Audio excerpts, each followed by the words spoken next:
Petrie have been very obsessed with each other. So let's see what happens. I'm letting them have some time at the pond by themselves because, well, Handsome and Pretty Bird do not get along yet. So out of safety, I keep him separate, and I still keep him in the aviary most days when I'm not around to keep them from fighting, getting any injuries until they get along to each other, potentially until after breeding season, because this is the time where birds are most aggressive, most territorial, is rather the word that I prefer to use. There you go, Handsome. There you go. Now you gotta work your magic, buddy.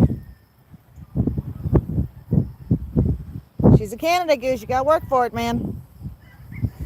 It's getting away. He hasn't been at the pond in a long time.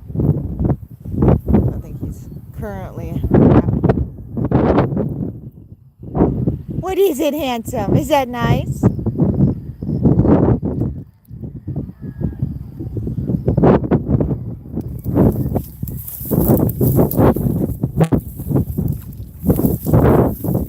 Handsome. Good old time.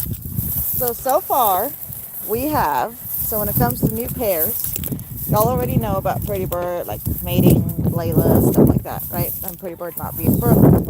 Oh my goodness, little fishes is heating up. Y'all need to get back to the pond. Y'all gonna get stuck out here.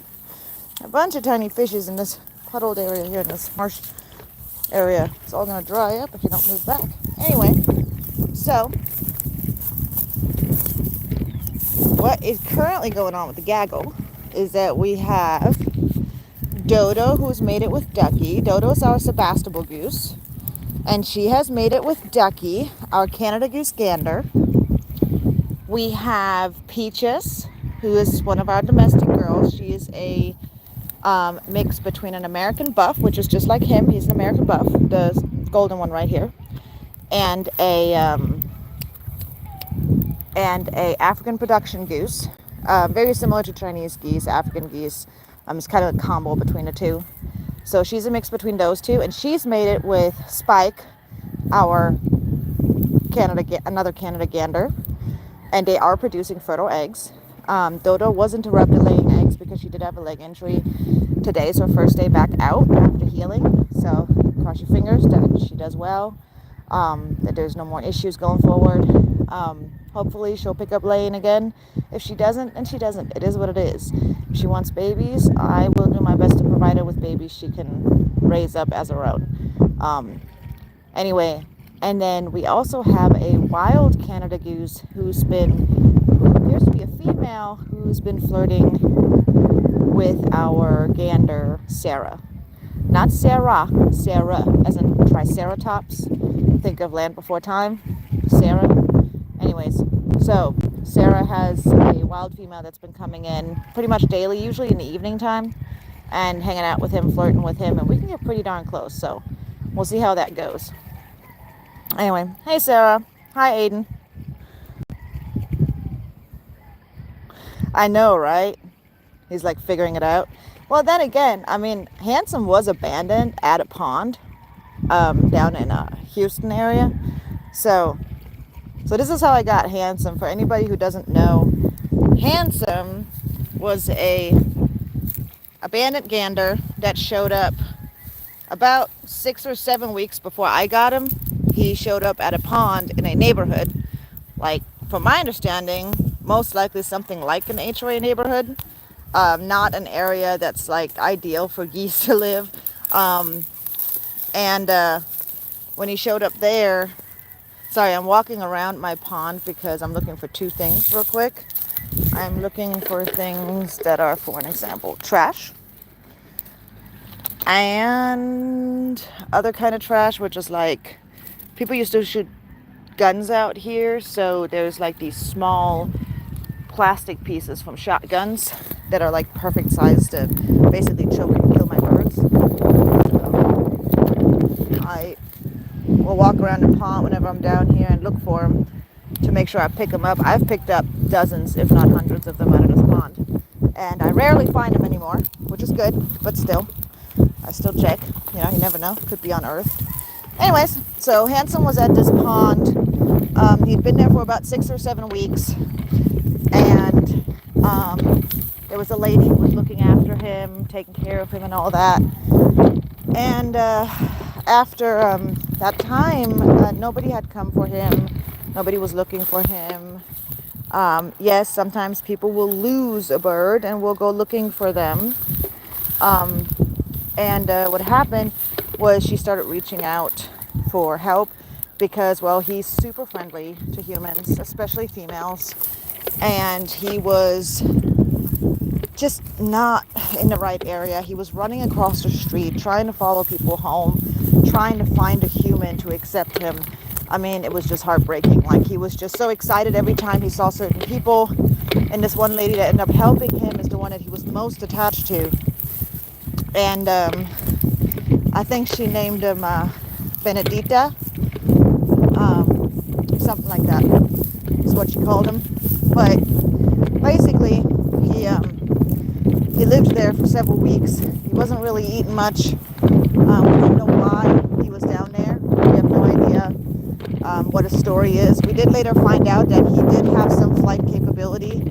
So we don't know if maybe he had been set out at a different location and came to that location and stayed there because there was humans there. We don't know.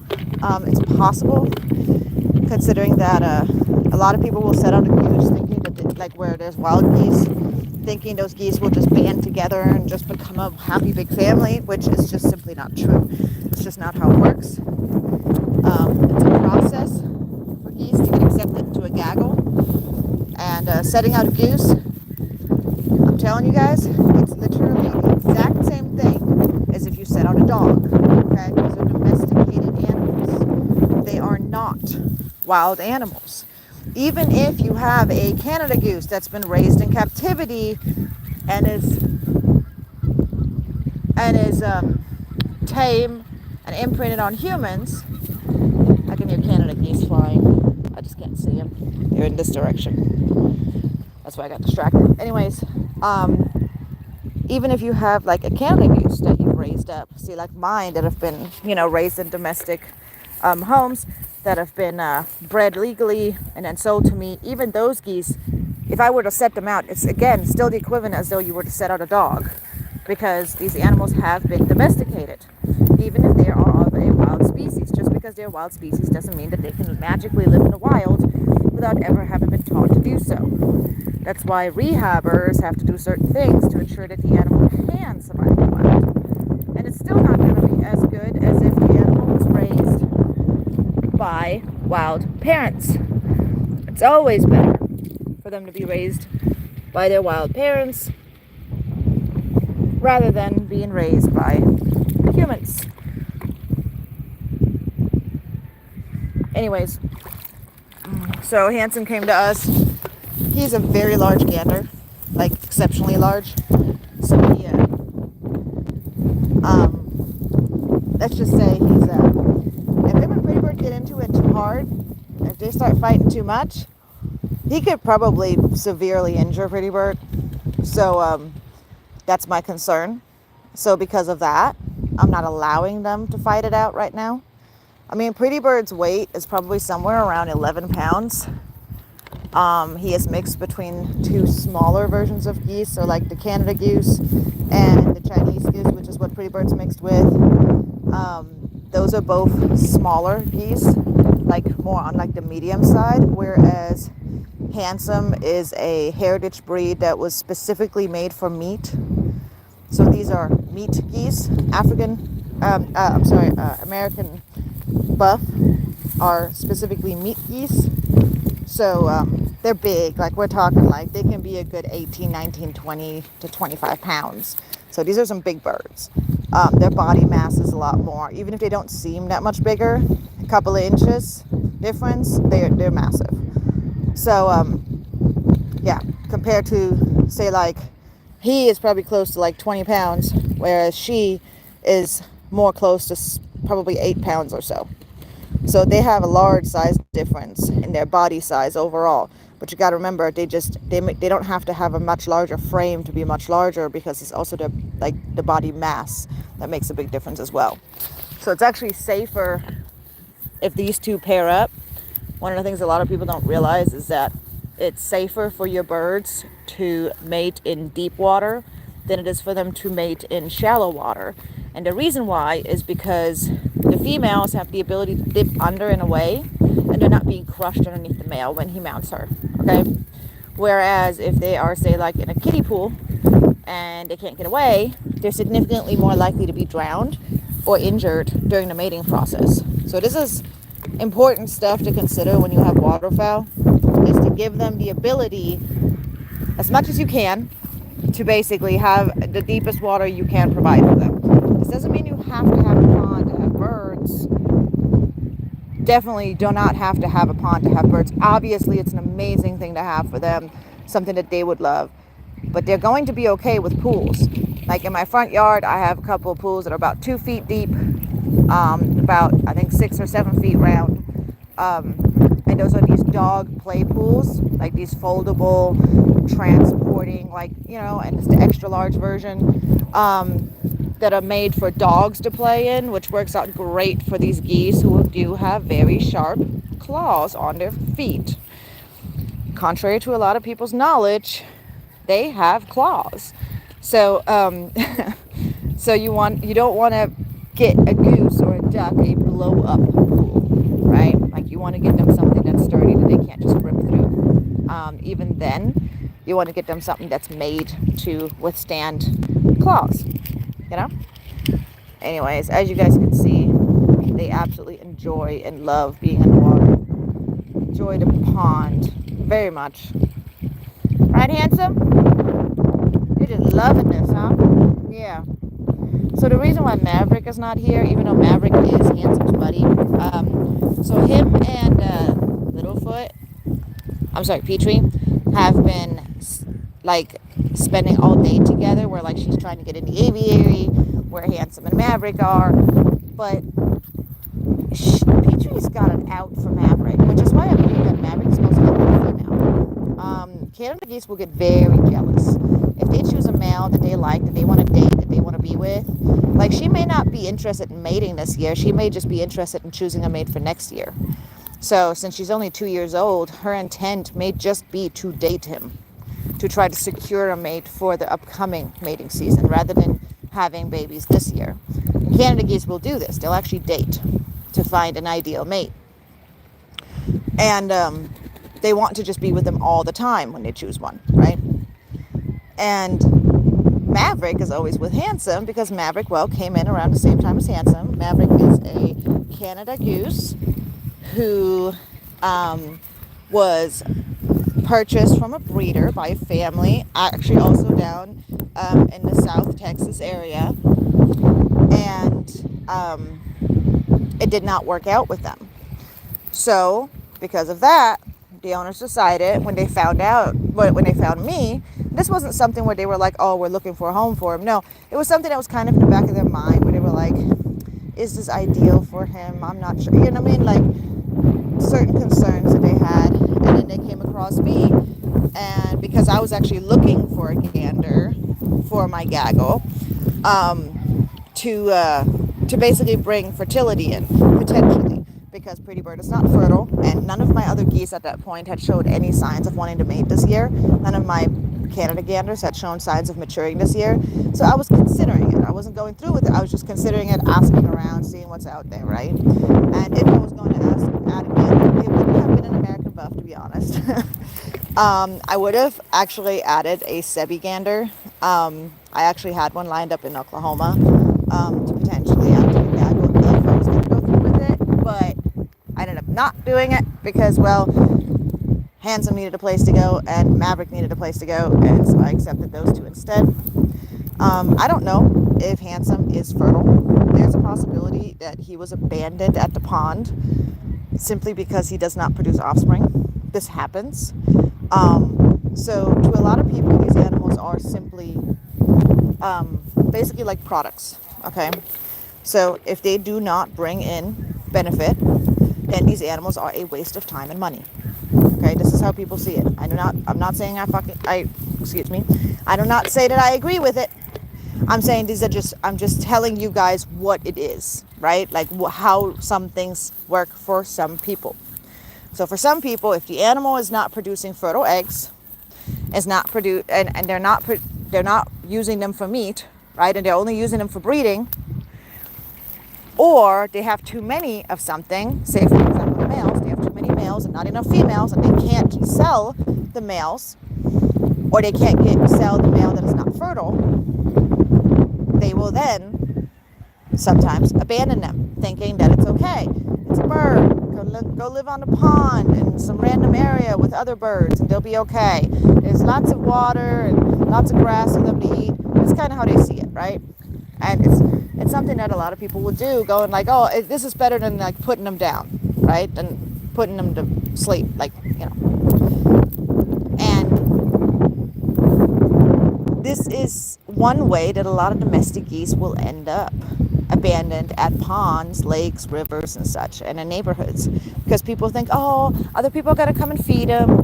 Well, fun fact about that,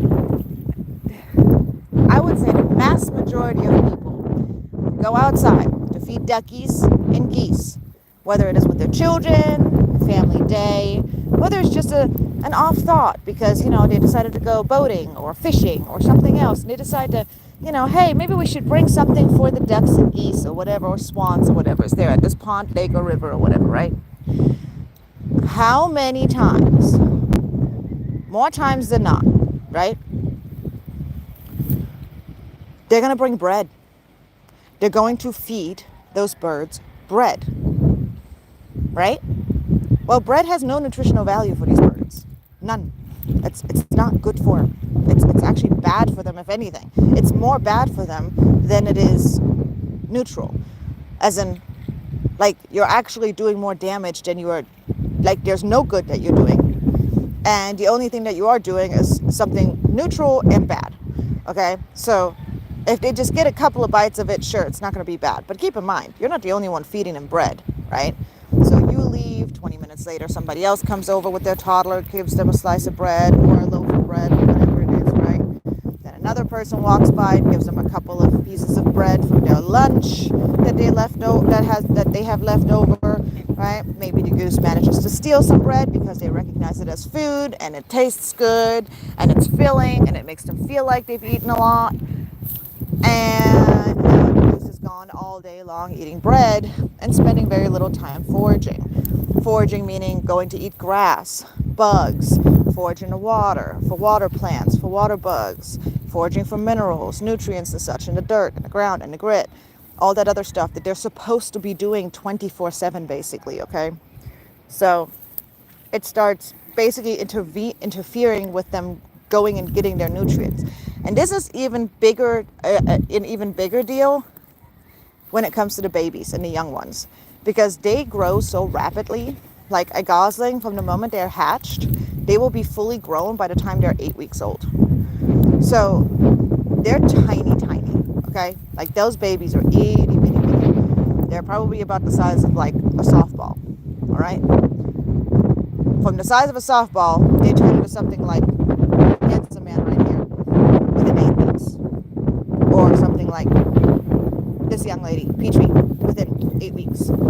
So they grow all this, you know, all of that within less than 8 weeks. They're fully grown. And on top of that, they have to use a whole lot of calcium and niacin and minerals and magnesium and all these other nutrients to grow all of these feathers, because they're not born with feathers. They're born with fluff, with what we call down. So, and that takes a lot of nutrients. I mean, it takes so many nutrients that even an adult goose who's on a good diet can become depleted when they molt, when they lose feathers and regrow some of their feathers, like just like half of their body during the summertime, and they grow their big feathers on their wings, which happens every year.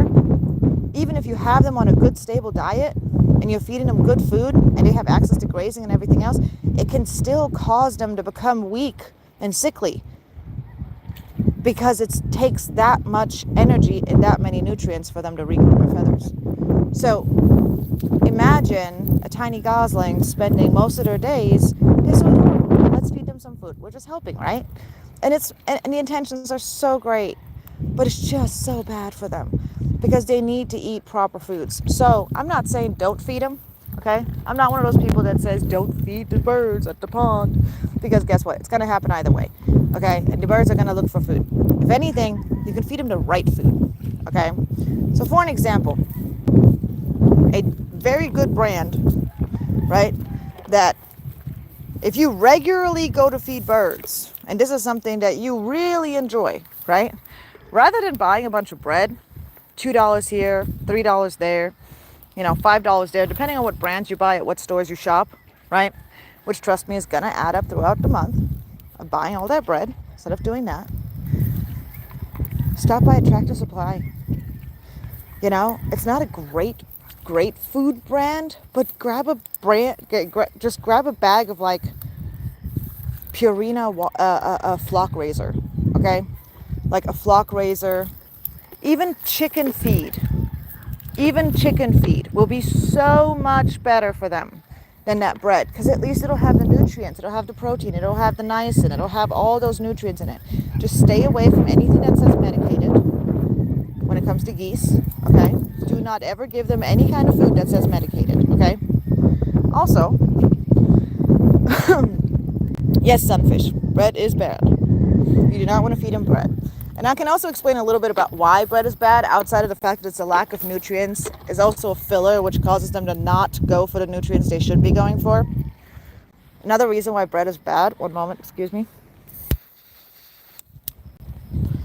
is because bread, we all know this, the minute bread gets warm and moist, what happens? It gets moldy.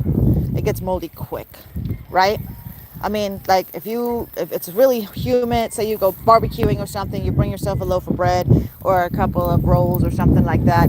If it's humid out and it's warm out, you know that bread's going to go moldy pretty darn quick, right? Well, what's the other factor? You're not constantly hand feeding the birds at the pond, right? Or at the lake or at the river. Usually what a lot of people do is basically, for an example, they have a handful of bread, right? There's like 10 birds in the water and on land, and they do this. They just throw the food, and then the birds gobble it up, right? Okay. Point one. Plenty of times, bread is missed on the ground, okay? It disappears in the grass, it disappears underneath their feet, it gets stomped, it gets, it stays in the water and vanishes in the water and kind of, disappears into an algae or something. Okay, this happens all the time, right? But eventually a bird's going to find it, and they're going to be hungry. And a lot of times that bread has gone moldy by then. Now the bird's going to eat some moldy bread, and the next thing that's going to happen from that is that they're going to be at risk for getting different kinds of sicknesses. For an example, sauerkraut, which will mess up their ability to properly digest foods, make them sickly, and actually cause them issues to the point where it could become like dire to them, especially for a bird that's living in the wild and surviving, where it's not going to get any treatment, not going to get any help, right? There you go, sunfish, exactly. Fatty liver disease would be another issue. But also think of all the sugars that we have in bread and everything else. There's so many things that's not good for these birds. Another issue would be, like I said, the sauerkraut. This can happen even if they eat the bread. Eating bread all day long, see, birds' stomachs work different from ours. They don't have a stomach filled with acid that just like the food just goes into right away, like for us, right? The birds kind of have like a more than one stomach system. It's not really more than one stomach. They have one stomach, but they have a secondary area, which is kind of like a storage room that is called the crop. The crop is where the food initially goes. And it can fill up to, on an adult bird, probably about the size of a softball, probably bigger than that on some geese. But it fills up with food, right? And then the mussel moves some of that food into their stomach to then be digested a little bit at a time, right? They continuously eat to continuously fill up their crop, and their crop stretches and fills up. We have a Canada goose over here. Let's see. I don't know if that's one of mine. I'm guessing it's one of mine, because I've had girls coming down to the pond regularly lately. As long as Pretty Bird's not coming, that's okay. Look at her. Looking for the wild geese, that's what they're doing. Hi, babies.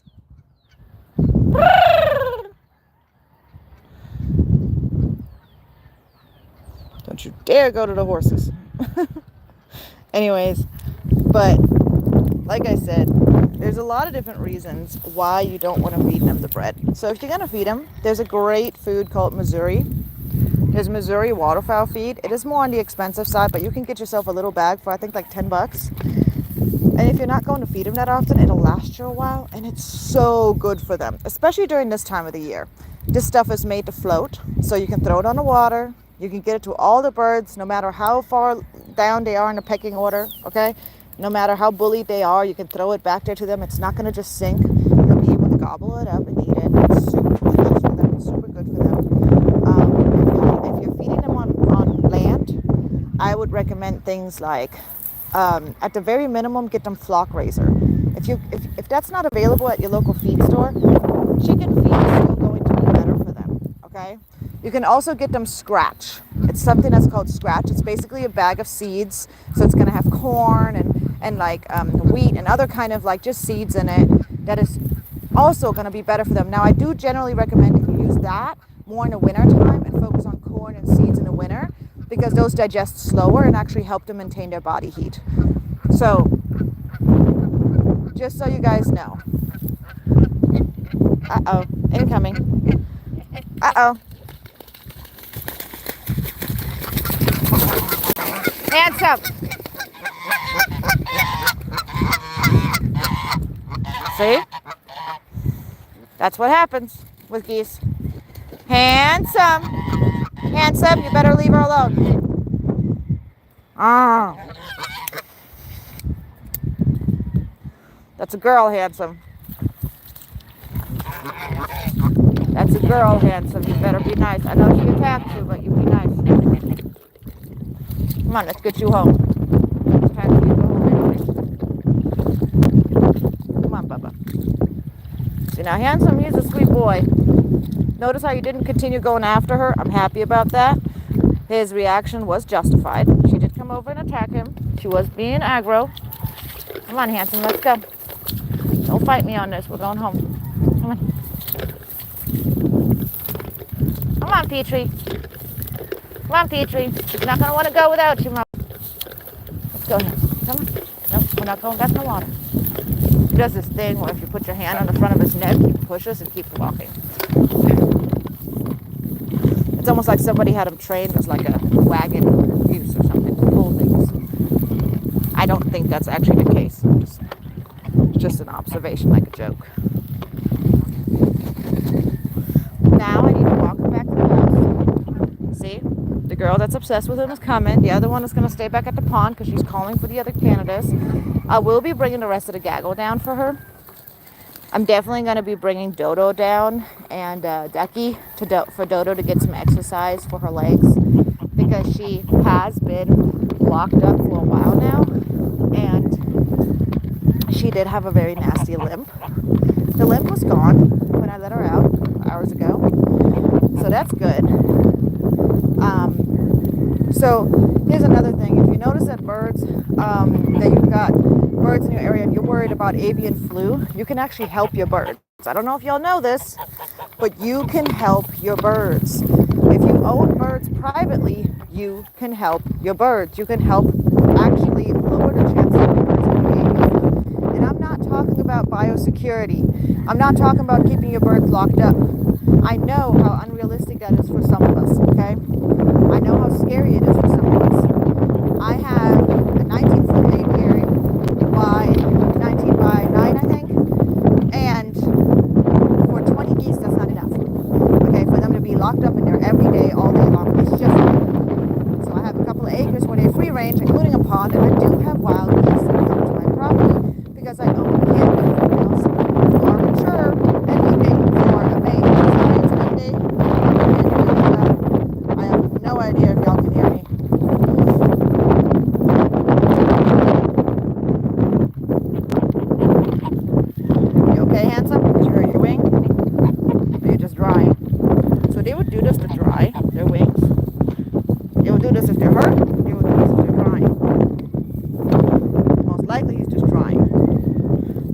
pop out their wings like that.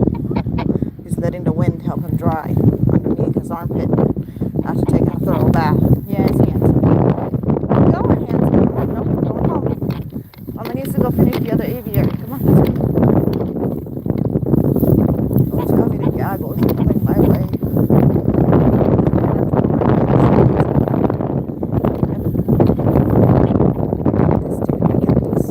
Anyways, so I should probably finish talking about how you can help your birds when it comes to avian flu. So before I get off here, I wanted to let everyone know, anybody who watches this or stuck around, to help your birds with avian flu, to help prevent your birds from getting a bad case of avian flu, there's a supplement that they found where there's been a lot of research done by sanctuaries, universities and such, and they found that a supplement called bicalin. So bicalin, it is derived from a Chinese skullcap. It is not skullcap, it's Chinese skullcap. There are different kinds of skullcap. It has to be the Chinese one, okay? So it's Chinese skullcap. Just look it up. Look up UK waterfowl sanctuary avian flu, or UK waterfowl sanctuary bicalin. Look that up on Google. You'll find the information on it. You'll find the research they've done. You'll find the evidence of them pulling swans literally from being blind from avian flu, getting better because of bicalin. There's a few methods. There's a preventative dose that you can give them, and there's a treatment dose. Obviously, I'm not telling you whether or not you should be reporting any sicknesses to your local state, to your government. I'm not getting involved in that. I'm not saying that you should not. I'm not saying anything about that part, okay? Just want to make that clear. I'm not saying anything about that. Oh, wow. Got thrown all the way over here. Jesus. That's our ostrich egg. Anyways, it's not live. It's like very, very, very old. Anyway, so remember, bicalin, it is a viral inhibitor, and it has been found to work on birds. So, and I'm referring to poultry. I'm referring to chickens, geese, swans, whatever else, peafowl, ducks, what y'all have in your backyard. That's what I'm referring to right now, okay? When I say birds. I don't know if this works for songbirds. I don't. I've not looked into it. I'm not aware of whether or not it does. But I do know it works for poultry birds, like farm birds. So, I figured I'd let you guys know. And, come on. Oh, the rain, I need to move this baby again. Anyways, I hope this helps you guys. I recommend y'all look into it. Make up your own mind about it. And I will see y'all next time. Right after I let you guys see the gaggle. Excuse the mess. I'm working on a bunch of stuff. But, birdies are hanging out over here. You guys hanging out underneath the trampoline because the sun's hot? Goes pretty bird. Incoming. Hi, baby.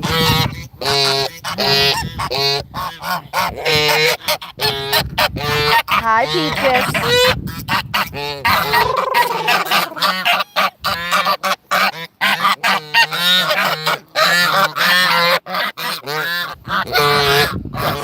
Yes.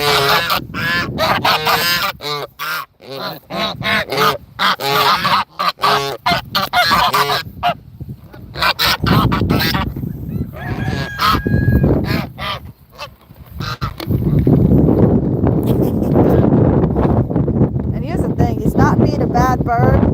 He's just being protective of his family because it's mating season, y'all. So he's doing the right thing. He is not being a bad bird. He's not being aggressive. He's being protective. He's taking care of his family. He's taking care of his gaggle. He's making sure that his group is safe from anyone that is not directly part of his family. Yes, I'm an extension, which is why he's not super aggressive with me. He doesn't hit me with his wings and all that fun stuff. Okay? If it was somebody else, he would attack a lot harder. What he did to me was just, hey, I need you to just, can you just back off, please? Can you just, you're too far into our bubble. I would like you to please step away. Like, that's basically what he's doing. Like, kind of that stern, you need to back away, right? With like a little bit of a or else in there without it being too rough. Whereas